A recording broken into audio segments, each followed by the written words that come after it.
एक बार की बात है, रामपुर नामक गांव में दो बहनें गीता और सीमा अपनी विधवा माँ सावित्री के साथ रहा करती थी। कुछ समय पहले ही सावित्री के पति का निधन हो गया था। सावित्री अपनी दोनों बेटियों का पालन पोषण करने के लिए सिलाई क्या करती थी। सीमा तो बहुत अच्छे स्वभाव की थी, वह कभी भी अपनी माँ से किसी चीज की फरमाइश नहीं करती थी। लेकिन गीता, उसे तो बस हमेशा अपने दोस्तों के साथ पार्टी करने के लिए पैसे चाहिए थे। ऐसे ही समय बीत रहा था।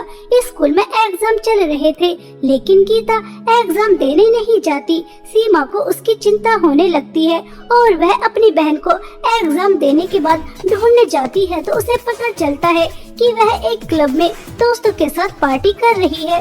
वहां जाकर सीमा गीता को जोर से थप्पड़ मारकर कहती है, गीता, आज एग्जाम था और तुमने एग्जाम भी नहीं दिया। यह क्लब में अपने आवारा दोस्तों के साथ पार्टी कर रही हो। मम्मी कैसे पाई पाई जोड़कर स्कूल की फीस जमा करती हैं और तुम पूरे साल की फीस इस तरह से बर्बाद कर रही हो। गीता, यह तो गलत बात है। सुन बहन जी, मैं तेरी तरह नहीं हूँ जो बस माँ की चमची बनकर उनके आगे पीछे घूमती रहूं। मुझे अपनी जिंदगी एंजॉय करनी है। आज मेरे दोस्त का बर्थडे था, इसे मैं छोड़कर एग्जाम देती। एग्जाम तो मैं दोबारा भी दे दूंगी और वैसे भी तू मुझसे जलती है क्योंकि आए दिन मैं पार्टी करती रहती हूँ और तुझे कोई खास भी नहीं डालता। क्यों दोस्तों, मैं सही कह रही हूँ ना? यार, तेरी इस गंवार बहन ने यहाँ आकर सारी पार्टी का मजा ही खराब कर दिया। इसे यहाँ से भगा दे।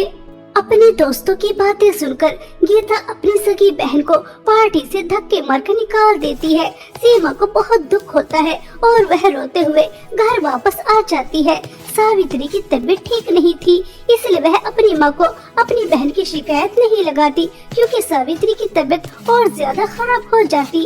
ऐसे ही रिजल्ट का दिन आ जाता है। जब सावित्री दोनों बहनों का रिजल्ट देखती है तो वह गुस्से से लाल पीली हो जाती है और गीता की बहुत ज्यादा पिटाई करती है और उससे कहती है, गीता, तुम कैसे फेल हो सकती हो? तुम तो रोज ट्यूशन भी जा रही थी और तुम्हारा कोई एग्जाम भी नहीं छूटा, फिर फेल कैसे हो गई? और सीमा को देखो, वह पूरे स्कूल में फर्स्ट आई है। इसने तो कोई ट्यूशन भी नहीं लिया और घर का सारा काम भी किया। बेटा, मैं कितनी मेहनत से पैसे कमाती हूँ और तुम्हारे स्कूल की फीस जमा करती हूँ और तुम फेल हो गई। मम्मी, अगर मैं पास नहीं हुई तो इसमें मेरी क्या गलती? मैंने तो पूरी मेहनत की थी। अब स्कूल वालों ने ही मुझे फेल कर दिया तो इसमें तो मेरी कोई गलती नहीं है। आप हमेशा मुझे ही सुनाती रहती है। इस सीमा की बच्ची को तो कुछ नहीं कहती। आप तो मेरे साथ ऐसा बर्ताव करती है जैसे मैं आपकी सौतेली बेटी हूँ। ऐसा कहकर गीता गुस्से में अंदर चली जाती है। ऐसे ही समय बीत रहा था। सावित्री एक दिन मार्केट से घर वापस आ रही थी कि तभी रास्ते में उसका एक्सीडेंट हो जाता है। जब इस बात की खबर गीता और सीमा को लगती है तो दोनों बहनें तुरंत हॉस्पिटल पहुंचती हैं। सावित्री के इलाज में बहुत ज्यादा पैसे खर्च हो जाते हैं। घर में सिर्फ सावित्री काम करने वाली थी और वही चारपाई पर बैठ जाती है। अब घर में जो भी राशन था वह भी खत्म हो जाता है। तभी गीता बहुत गुस्से में अपनी माँ से कहती है, मम्मी, जब आपको हमें ऐसी ही नर्क जैसी जिंदगी देनी थी तो फिर पैदा ही क्यों किया? दाने दाने के लिए तरस रहे हैं। आप सिलाई कर कर 4 पैसे कमा लिया करती थी, अब तो आप भी चारपाई पर बैठ गई। मेरे दोस्तों में मेरी कितनी इंसल्ट हो रही है मैं ही जानती हूँ। उनसे उधार ले लेकर इतना ज्यादा कर्जा हो गया मेरे ऊपर और आपको तो कोई चिंता ही नहीं है कि आपकी बेटी की जिंदगी में क्या हो रहा है, क्या नहीं हो रहा। आप तो बस आराम से चारपाई पर बैठी है। गीता, यह हमारी माँ है और तुम जानती हो पिताजी की मृत्यु के बाद उन्होंने हमें किस तरह से पाल पोस कर इतना बड़ा किया। हमें पढ़ाया, पहनने के लिए कपड़े दिए, खाना खिलाया और आज माँ को हमारी जरूरत है तो तुम इस तरह से सुना रही हो। माँ, आप चिंता मत कीजिए, मैंने कुछ सोचा है। क्या बेटा, क्या सोचा है तुमने? माँ, मैंने सोचा है कि गीता और मैं, हम दोनों आपका सहारा बनेंगे। हम दोनों काम करने जाएंगे, जो भी काम मिलेगा वही काम करेंगे और पैसे कमाएंगे। गीता को हमने बहुत सर पर चढ़ा लिया। जब तक यह काम करके पैसे नहीं कमाएगी तब तक इसे पैसों की अहमियत का अंदाजा नहीं होगा कि पैसे कितनी मेहनत से कमाए जाते हैं। गीता पहले तो सीमा के साथ काम करने जाने के लिए मना कर देती है। लेकिन जब सावित्री उसे घर से बाहर निकालने की धमकी दे देती है तो वह चुपचाप काम पर जाने के लिए तैयार हो जाती है। जब गीता के दोस्तों को यह पता चलता है कि गीता लकड़ियां बेचने का काम करती है तो उसके दोस्त उसके ऊपर बहुत हंसते हैं। अरे यार गीता, तूने तो हमसे कहा था कि तू कभी कोई काम नहीं करेगी, लेकिन तू तो यहाँ मजदूरी जैसा काम कर रही है। यार, हम इस जैसी मजदूर लड़की को अपना दोस्त नहीं बना सकते। हमारा भी एक स्टेटस है। चलो यहाँ से चलते हैं। यह तो बहुत ज्यादा गरीब हो गई। इस सीमा की बच्ची की वजह से आज मेरे दोस्तों में मेरी इतनी इंसल्ट हो रही है। अगर यह माँ को मेरे खिलाफ नहीं भड़काती तो आज मेरे दोस्तों में मेरी इंसल्ट नहीं होती। यह सब कुछ इस 2 टके की बहन जी की वजह से हुआ है। मेरे सभी अमीर दोस्त मुझे छोड़कर चले गए। छोड़ूंगी नहीं, तुझे अच्छी तरह सबक सिखाऊंगी। ऐसा सोचकर गीता सीमा के लिए अपने अंदर और भी ज्यादा नफरत पैदा कर लेती है। दोनों बहनें लकड़ी बेचकर जो भी पैसे मिलते हैं घर आ रही थी कि तभी रास्ते में उन्हें एक बूढ़ी औरत मिलती है। उनके पास एक बच्चा था जो बहुत ज्यादा बीमार था। वह दोनों बहनों से कहती हैं, बेटा बेटा मेरी मदद करो, मेरा बच्चा बहुत बीमार है। अगर इसका समय पर इलाज नहीं हुआ तो यह मर जाएगा। मेरी मदद करो। बुढ़िया, तेरा दिमाग तो खराब नहीं है। पूरे दिन हमने लकड़ियाँ काटी, इतनी धूप में अपना पसीना बहाया और इन्हें बेच कर आए। इतनी मेहनत से हमने पैसे कमाए और तुझे क्या लगता है कि इतनी आसानी से हम तुझे दे देंगे? तेरा बच्चा मरता है तो हमारी बला से मर जाए, हम तुझे कोई पैसे वैसे नहीं देने वाले। ये भिखारी कहीं से भी आ जाते हैं मुंह उठाकर। गीता, देखो तो इनका बेटा कितना ज्यादा बीमार है। अगर एक इंसान दूसरे इंसान के काम नहीं आएगा तो कौन आएगा? हमें इनकी मदद करनी चाहिए। अगर हम एक समय खाना नहीं खाएंगे तो क्या हो जाएगा? किसी की जान तो बच जाएगी। यह लीजिए अम्मा जी पैसे। सीमा की बच्ची, तो खुद को क्या समझती है? जब देखो समाज सेवा करने के लिए सबसे आगे आकर खड़ी हो जाती है। मैंने तो कुछ पैसे छुपा कर रखे थे। अगर सारे पैसे तुझे दे देती तो आज तो भूखे पेट ही सोना पड़ता।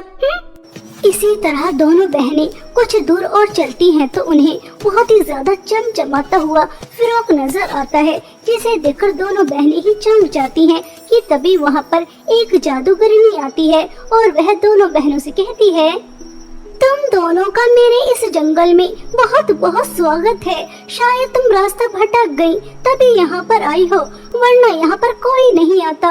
और तुमने यह जादू फ्रॉक भी देख लिया है। अब यह जादू फ्रॉक तुम दोनों बहनों में से किसी एक का हो सकता है। और तुम जानती हो यह जादू फ्रॉक कितना ज्यादा शक्तिशाली है। इससे तुम जो भी कुछ मांगोगी वह तुम्हें तुरंत दे देगा। सोना, हीरे, जवाहरात, पैसा, कुछ भी। हाँ जादूगरनी जी, यह जादू फ्रॉक मुझे चाहिए। नहीं नहीं, यह तुम्हें ऐसे नहीं मिलेगा। इसके लिए तुम्हें किसी की बलि चढ़ानी होगी और वह बलि किसी और की नहीं, किसी इंसान की होनी चाहिए। जादूगरनी जी, मैं आपको एक इंसान की बलि चढ़ाकर देने के लिए तैयार हूँ। ये रही मेरी बहन, इससे मैं बहुत ज्यादा नफरत करती हूँ। हमेशा माँ की लाडली बनी रहती है और इसी की वजह से मुझे काम भी करना पड़ रहा है और मेरे दोस्तों में मेरी बहुत ज्यादा इंसल्ट भी होती है। इसलिए मैं अपनी बहन को मारने के लिए तैयार हूँ, लेकिन मुझे यह जादू फ्रॉक दे देना। मैं इसकी धन दौलत से अपने दोस्तों के साथ एंजॉय करूँगी। सीमा, तुम्हारी बहन तुम्हारी बलि चढ़ाने के लिए तैयार है। अगर तुम अपनी बहन की बलि चढ़ाने के लिए तैयार हो तो यह फ्रॉक तुम्हें भी मिल सकता है। यह ऑप्शन तुम्हारे पास भी है।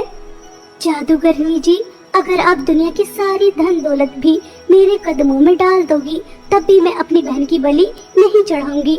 और गीता, तुम्हारी यह शब्द सुनकर मुझे बहुत दुख हुआ। मुझे लगा था कि तुम छोटी हो, नादान हो, इसलिए मुझसे बदतमीजी करती हो, लेकिन पैसों के लालच में इतनी अंधी हो जाओगी कि अपनी बहन का खून बहाने के लिए तैयार हो जाओगी। यह मैंने कभी नहीं सोचा था, कभी नहीं सोचा था।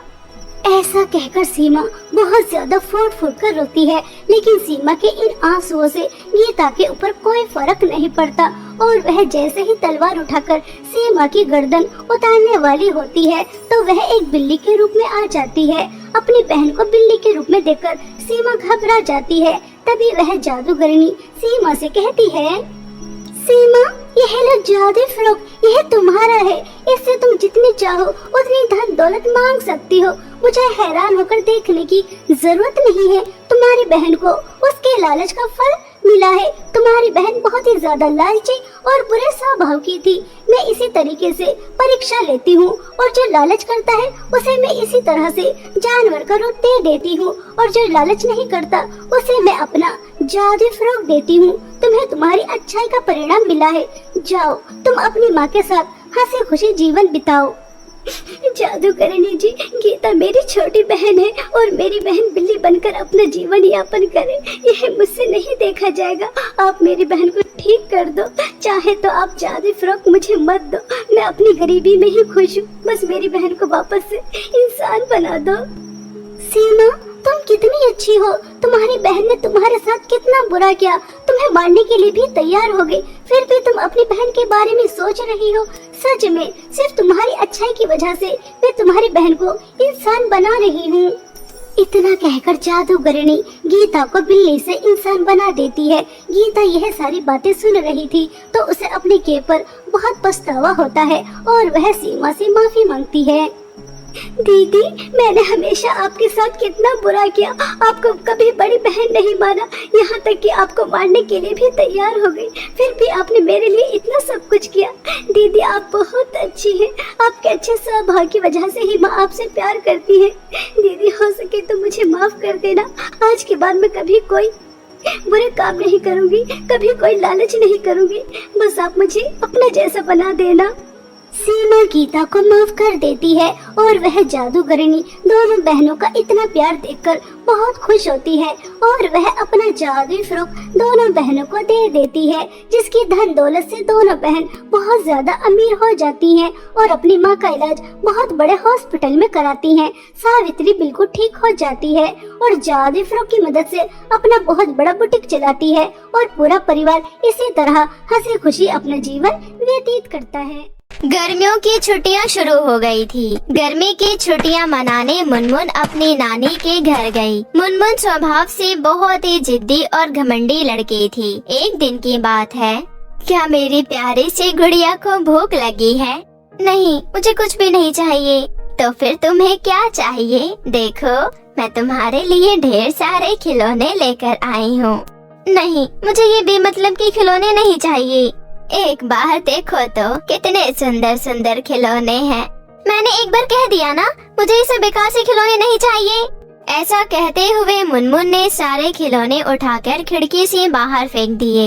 ये देख उसकी नानी को बहुत बुरा लगा, पर आप तो जानते ही हैं नानी कैसी होती है, वो अपनी नातिन की खुशी के लिए कुछ भी कर सकती है। चुनमुन की नानी ने स्टोर रूम में जाकर पुरानी सी अलमारी में कुछ ढूंढने लगी। तब उन्हें अलमारी के कोने में लकड़ी की बनी हुई परी मिली। वो चुनमुन को दिखाते हुए बोली, देखो चुनमुन, तुम्हारे लिए एक सुंदर सी परी। अरे वाह, ये तो बहुत सुंदर है, पर ये तो लकड़ी की है। सही कहा तुमने। और देखो, इसके पास इसके जादुई छड़ी भी है। जादुई छड़ी? क्या सच में? अगर ऐसी बात है, मैं इसे रख लेती हूँ। ये कहते हुए चुनमुन ने लकड़ी की परी को अपने कमरे में ले गई और उसके साथ खेलने लगी और लकड़ी की परी से बोली, लकड़ी की परी, अपनी जादुई छड़ी से जादू दिखाओ ना। तो मेरी बात क्यों नहीं सुन रही? तुम भी बेकार का खिलौना हो, तुम मेरे किसी काम की नहीं। ऐसा कहकर चुनमुन ने उस लकड़ी की परी को खिड़की से बाहर फेंक दिया। रात का समय हो चुका था। चुनमुन अपने कमरे में सो रही थी। जैसे ही चांद बादलों से बाहर निकला, उस चांद की रोशनी जैसे ही उस लकड़ी की परी पर पड़ी, तब उस लकड़ी की परी में हलचल होने लगी।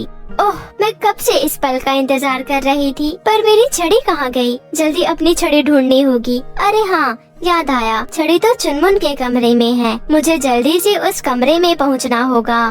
फिर छोटी सी परी खिड़की के रास्ते जल्दी से चुनमुन के कमरे में पहुंची। उसे अपनी जादुई छड़ी टेबल पर रखी हुई दिखाई दी। वो रही मेरी छड़ी। इतना कहकर परी उस टेबल पर जैसे ही पहुंची, तब अचानक चुनमुन की नींद खुल गई। क्या तुम्हें अपनी छड़ी चाहिए? ये देख परी घबरा गई और वहाँ से भागने लगी, लेकिन छोटी होने की वजह से वो ज्यादा दूर भाग नहीं पाई और चुनमुन ने उसे अपने हाथों पर उठा लिया। प्लीज मुझे जाने दो। इतनी आसानी से नहीं, तुम मेरा खिलौना हो। पर तुमने तो मुझे फेंक दिया था ना। हाँ तो मेरा खिलौना, मेरी मर्जी, मैं जो भी करूँ अपने खिलौने के साथ। तुम एक बहुत ही बुरी और जिद्दी लड़की हो। सब मेरे बारे में यही कहते हैं, लेकिन मुझे इस बात से फर्क नहीं पड़ता। प्लीज मुझे जाने दो, नहीं तो अनर्थ हो जाएगा। नहीं, मैं तुम्हें कहीं नहीं जाने दूंगी। नहीं, प्लीज मेरी बात सुनो। सूरज उगने से पहले मुझे गुलाबी जादूगरनी के महल पर पहुंचना होगा, जो समुद्र के उस पार है, नहीं तो वो मेरे परीलोक को बर्बाद कर देगी। गुलाबी जादूगरनी? मैं परीलोक की राजकुमारी हूँ, कोई खिलौना नहीं। गुलाबी जादूगरनी ने मुझे श्राप देकर मुझे लकड़ी की परी में बदल दिया। क्या कहा? तुम परीलोक की राजकुमारी हो? लकड़ी की परी ने चुनमुन को सारी बात बताते हुए बोली, गुलाबी जादूगरनी मेरा रूप लेकर परीलोक में मेरी रानी माँ के साथ रह रही है। कुछ दिनों बाद उसे रानी माँ उसे परीलोक की रानी बना देगी, फिर उसे अपना जादुई मणि सौंप देगी, जिसे पाकर वो पूरी दुनिया में तबाही मचा सकती है। ये बात परीलोक में किसी को नहीं पता, लेकिन उस गुलाबी दुष्ट जादूगरनी की एक नेक और दरिया दिल जादूगरनी बहन है, उससे मेरा ये दुख देखा नहीं गया। उन्होंने मुझे बताया, पूर्णिमा की रात जब चांद की रोशनी मुझ पर पड़ेगी तब मुझ में प्राण आ जाएंगे, और उन्होंने मुझे इस श्राप से मुक्त होने का रास्ता भी बताया है कि वो दुष्ट जादूगरनी की हवेली समुद्र के बीचों बीच है। उस हवेली के अंदर जादूगरनी ने कांच के शीशे में अपना दिल रखा हुआ है। मुझे वो दिल नष्ट करना होगा, तभी मैं उसके श्राप से मुक्त हो पाऊंगी और फिर उस दुष्ट चुड़ैल का अंत हो जाएगा। ये सब मुझे सूरज निकलने से पहले करना होगा, तभी मैं अपनी असली रूप में आ पाऊंगी। प्लीज मुझे जाने दो, सुबह होने से पहले मुझे जादूगरनी की हवेली तक पहुंचना है। चुनमुन ने कुछ देर सोचा, फिर कहा, ठीक है, पर मैं तुम्हारे साथ चलूंगी। क्या कहा? तुम मेरे साथ चलोगी? लेकिन वो जगह खतरे से खाली नहीं है। नहीं, तुम्हें मुझे अपने साथ लेकर चलना होगा, नहीं तो मैं तुम्हें नहीं जाने दूंगी। अच्छा ठीक है, चलो, बड़ा मजा आएगा, चलो चले। मेरी जादुई छड़ी तो दो। फिर चुनमुन ने जादुई छड़ी परी को दे दी। फिर परी उसे अपने साथ उड़ाकर समुद्र के किनारे ले गई। समुद्र के बीचों बीच जादूगरनी की हवेली थी। समुद्र के पानी का बहाव बहुत ही तेज था। अचानक से बिजली कड़कने लगी और बारिश शुरू हो गई। ये देख परी बोली, बारिश शुरू हो चुकी है। समुद्र के बीचों बीच जाना इतना आसान नहीं, और मेरे पास अभी इतनी शक्ति नहीं है कि मैं तुम्हें बारिश में उड़ा सकूं। अब हम क्या करें? समय बीतता जा रहा है। तब अचानक चुनमुन की नजर समुद्र के किनारे एक नाव पर पड़ी। परी, डोंट वरी, वो देखो नाव, हम जल्दी ही हवेली पर पहुंच जाएंगे। चलो जल्दी से नाव पर बैठो। आइडिया बुरा नहीं है, पर तुम्हें नाव चलाना आता है? मैं ऑलराउंडर हूँ, जल्दी से बैठ जाओ। उसके बाद चुनमुन और परी नाव में बैठ गए। चुनमुन ने तूफानी बारिश में बड़ी ही बहादुरी से परी को समुद्र के बीचों बीच उस हवेली तक ले गई। जैसे ही उन्होंने हवेली का दरवाजा खोला, उन्होंने वहाँ एक भयानक बड़े दांतों वाला राक्षस को देखा। वो तेजी से उनकी तरफ बढ़ने लगा। उस राक्षस ने जैसे ही परी पर हमला किया, तब चुनमुन बीच में आ गई और उसने राक्षस के सिर पर वार किया। लड़की, तू मेरे हाथों नहीं बचेगी, रुक, पहले तुझे ही ऊपर पहुंचाता हूँ। तब परी ने जादुई छड़ी घुमाई और राक्षस को जलाकर भस्म कर दिया। चुनमुन, तुम ठीक तो हो ना? तुम्हें कहीं लगी तो नहीं? नहीं, मैं ठीक हूँ। उसके बाद दोनों ने मिलकर उस गुलाबी जादूगरनी का दिल ढूंढ निकाला। परी ने फौरन अपनी जादुई छड़ी से जादूगरनी के दिल को नष्ट कर दिया। ऐसा होते ही लकड़ी की परी अपने असली रूप में वापस आ गई। थैंक यू चुनमुन, तुमने आज साबित कर दिया कि तुम दिल की बहुत अच्छी हो। अगले दिन जब सूरज निकला, चुनमुन ने अपने आप को बिस्तर पर पाया और हैरानी से यहाँ वहाँ देखने लगी। अरे ये क्या? मैं तो हवेली पर थी परी के साथ, फिर यहाँ कैसे? कब? क्या मैं सपना देख रही थी? इतने में वहाँ चुनमुन की नानी आई और बोली, चुनमुन मेरी बच्ची, तुम उठ गई। चुनमुन तुरंत ही बिस्तर से उठकर दौड़ते हुए नानी के पास गई और उन्हें गले से लगा लिया। नानी जी, मुझे माफ कर दीजिए, मैंने आपसे बहुत ही बुरा बर्ताव किया और आपके दिए हुए सारे खिलौने भी फेंक दिए। अब मैं आगे से ऐसा नहीं करूँगी। कोई बात नहीं मेरी बच्ची, चलो नाश्ता ठंडा हो रहा है, जल्दी से मुंह हाथ धो लो। उस दिन के बाद से चुनमुन का जिद्दी और अड़ियल स्वभाव बिल्कुल ही बदल गया। अब वो सभी खिलौने बड़े प्यार से संभाल कर रखने लगी। बहुत समय पहले की बात है। सोनपुर गांव में सिंड्रेला नाम की एक बहुत ही प्यारी हंसमुख लड़की रहती थी। वह दिखने में बहुत ही खूबसूरत थी। उसकी नीली नीली आंखें और लंबे बाल उसकी खूबसूरती में चार चांद लगाते थे। लेकिन बदकिस्मती से अचानक उसकी माँ का देहांत हो गया। माँ के गुजर जाने के बाद सिंड्रेला के पिता ने अनुराधा नाम की औरत से दूसरी शादी कर ली। अनुराधा की पहले से ही एक बेटी थी, किंजल। कुछ दिनों तक तो सब कुछ ठीक ठाक था, लेकिन सिंड्रेला के ऊपर दुखों का पहाड़ तब टूट पड़ा जब उसके पिता भी इस दुनिया को छोड़कर हमेशा के लिए चले गए। माँ और पिता के गुजर जाने के बाद अनुराधा और किंजल सिंड्रेला पर बहुत ही अत्याचार करने लगी। ए लड़की, अब से तू इस घर में नहीं रहेगी। अब से तू घर के बाहर गाय के तबेले में रहेगी, समझ गई? हाँ माँ, और इसके कपड़े और ज्वेलरी कितने अच्छे हैं। माँ, मुझे इसके सारे कपड़े चाहिए, और जो ऊपर इसका बड़ा वाला कमरा है ना, उसमें अब से मैं सोऊंगी। बेटी, अब से इस मनुष्य का सब कुछ तुम्हारा ही तो है। तू अब इस घर की इकलौती बेटी है। ये सिर्फ इस घर की नौकरानी है। अब से तुझे हम माँ बेटियों का सारा कहना मानना है और घर के सारे काम करने हैं, समझ गई? ठीक है माँ। इतना बोलकर सिंड्रेला फटे पुराने कपड़े पहनकर गायों के साथ तबेले में रहने चली जाती है। सिंड्रेला की सौतेली माँ और सौतेली बहन दिन ब दिन उस पर खूब अत्याचार करते, उससे घर का सारा काम करवाते और रात को बिना खाना दिए गौशाला में बंद कर देते। सिंड्रेला बहुत ही ज्यादा दुखी रहने लग गई। ऐसे ही दिन बीत रहे थे। एक बार की बात है, पूरे राज्य में राजकुमार के द्वारा एक घोषणा करवाई गई। सुनो सुनो सुनो, गांव की सभी लड़कियां ध्यान से सुनो। अगले हफ्ते महल में सभा का आयोजन किया गया है। विवाह आयोग जितनी भी लड़कियां हैं, सभी को महल में आमंत्रित किया गया है। सभी लड़कियों को महल में आना अनिवार्य है। उसी दिन हमारे राज्य के राजकुमार कुंवर सिंह अपने जीवन संगिनी का चुनाव करेंगे। यह सूचना पाते ही सभी खुशी से झूम उठे। वही किंजल ने जैसे ही ये खबर सुनी, वह भागते हुए अपनी माँ के पास जाकर सभा वाली बात बताती है। ये तो बहुत ही अच्छी खबर सुनाई है तुमने बेटी। तुम बिल्कुल भी चिंता मत करो। इस राज की राजकुमारी तो तुम ही बनोगी। देखना, मैं तुम्हें इतने अच्छे से तैयार करूंगी कि राजकुमार तुम्हें देखता ही रह जाएगा। अब चलो, तुम्हारे लिए गाउन और सैंडल भी तो लाने हैं। हाँ माँ, चलो। फिर पार्लर भी तो जाना है, जल्दी से चलो। सिंड्रेला वही दूर खड़ी उदास मन से उनकी सारी बातें सुन रही थी। सिंड्रेला का भी सभा में जाने का बहुत ही मन था, लेकिन अपनी माँ और बहन के डर से वह कुछ नहीं बोली। इधर किंजल सभा में जाने की जोरों शोरों से तैयारियां कर रही थी। उसने अपने लिए 1 लाख का सब्यसाची का गाउन बनवाया। वह हर रोज अपने उस गाउन को पहनकर शीशे के सामने खुद को निहारती रहती। हाय, कितनी सुंदर लग रही हूँ मैं। सभा में तो मैं ही सबसे सुंदर लगूंगी। राजकुमार तो मुझे ही पसंद करेंगे। आखिरकार सभा वाला दिन भी आ ही गया। उसने सुबह उठते ही सबसे पहले सिंड्रेला को बुलाया। सिंड्रेला, सिंड्रेला, जल्दी आओ। कहाँ मर गई? जल्दी से मेरे गाउन को प्रेस कर दो और मेरी सैंडल को अच्छे से पॉलिश कर दो। मुझे आज सभा में जाना है, कोई भी कमी नहीं होनी चाहिए। किंजल सुबह से ही रात के सभा में जाने की तैयारियां करने लगी। किंजल अब सभा में जाने के लिए पूरी तरह से तैयार थी।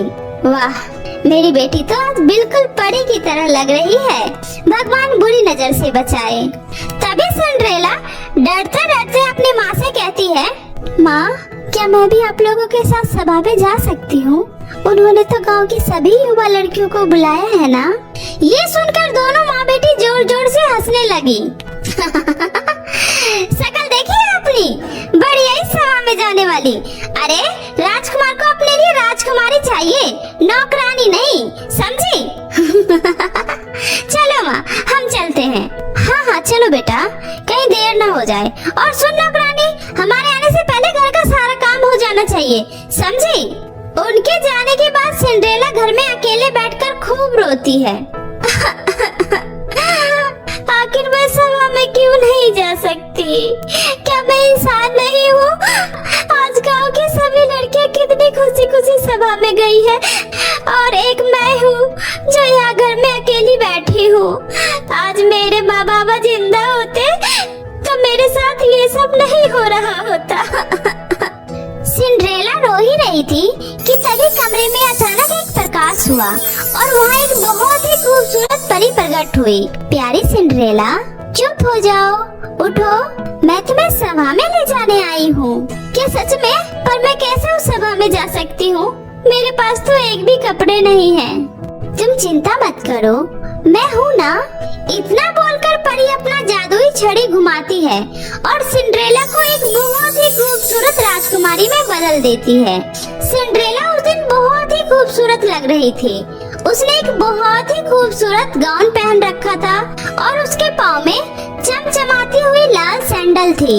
सिंड्रेला, अब तुम सभा में जाने के लिए बिल्कुल तैयार हो, पर एक बात का ध्यान रखना, तुम 12 बजे तक ही इस रूप में रहोगी।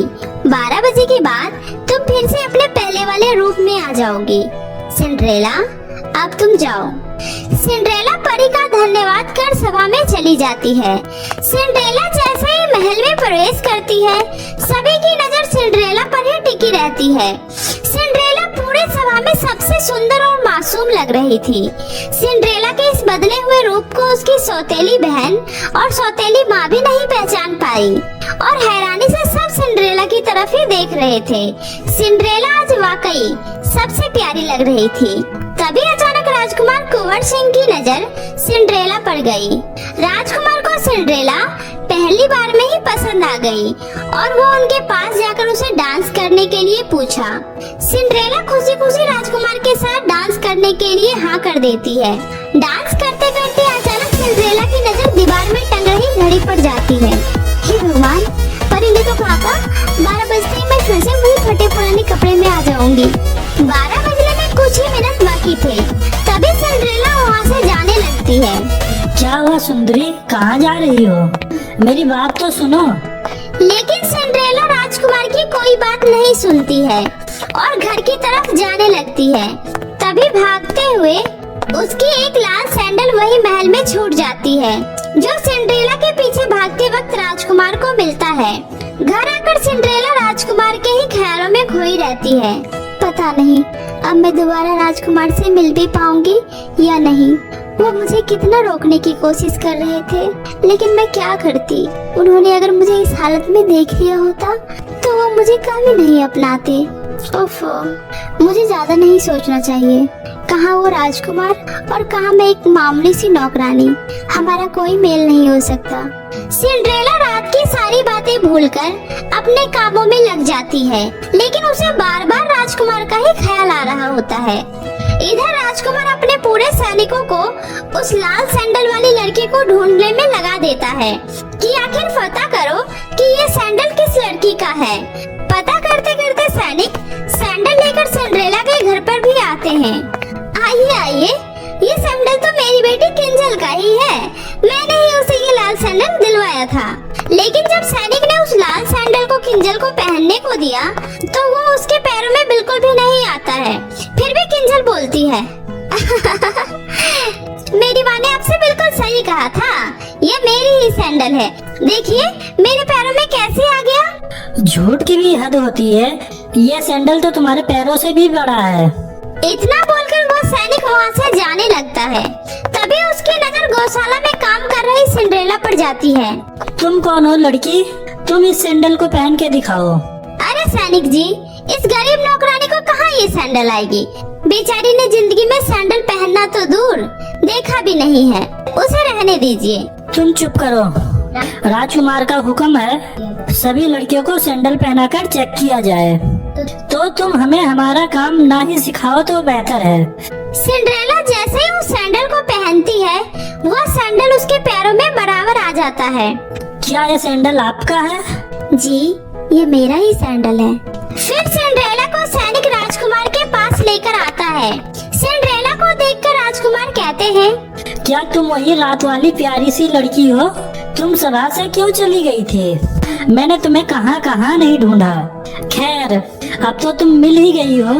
मैं तुमसे ये कहना चाहता हूँ कि तुम मुझे सभा में सबसे खूबसूरत और प्यारी लड़की लगी। क्या तुम मुझसे शादी करोगी?